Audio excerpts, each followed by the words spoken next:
Imagine waking up one morning and your entire life is controlled by a king sitting thousands of miles away.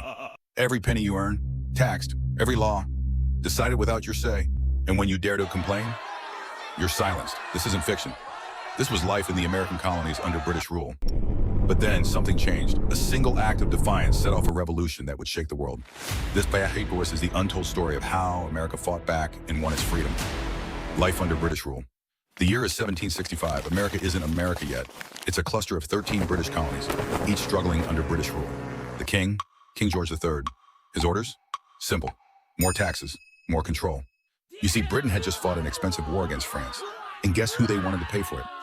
The American colonists. First, they introduced the Stamp Act, a tax on everything from newspapers to playing cards. Then came the Townshend Acts, taxing glass, well, paper, and even tea. But here's the problem.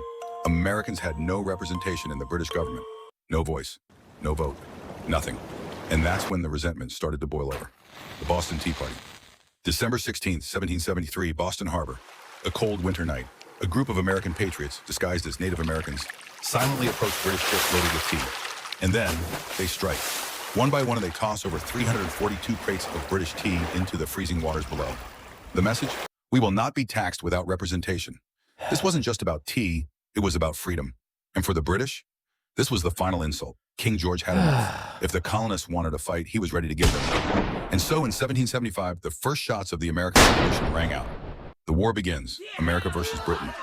April 19th, 1775, Lexington and Concord. British soldiers marched forward, confident in their power. After all, they were the greatest army on earth. But then, a gunshot. No one knows who fired first, but what followed changed history forever. The American Minutemen, farmers, and blacksmiths with barely any training stood their ground. They weren't professional soldiers. They were fighting for something bigger, their freedom. That's all for today. If you think this story was insane, wait till you hear what happened next. Hit like, drop a comment, and subscribe, because history is wilder than you think.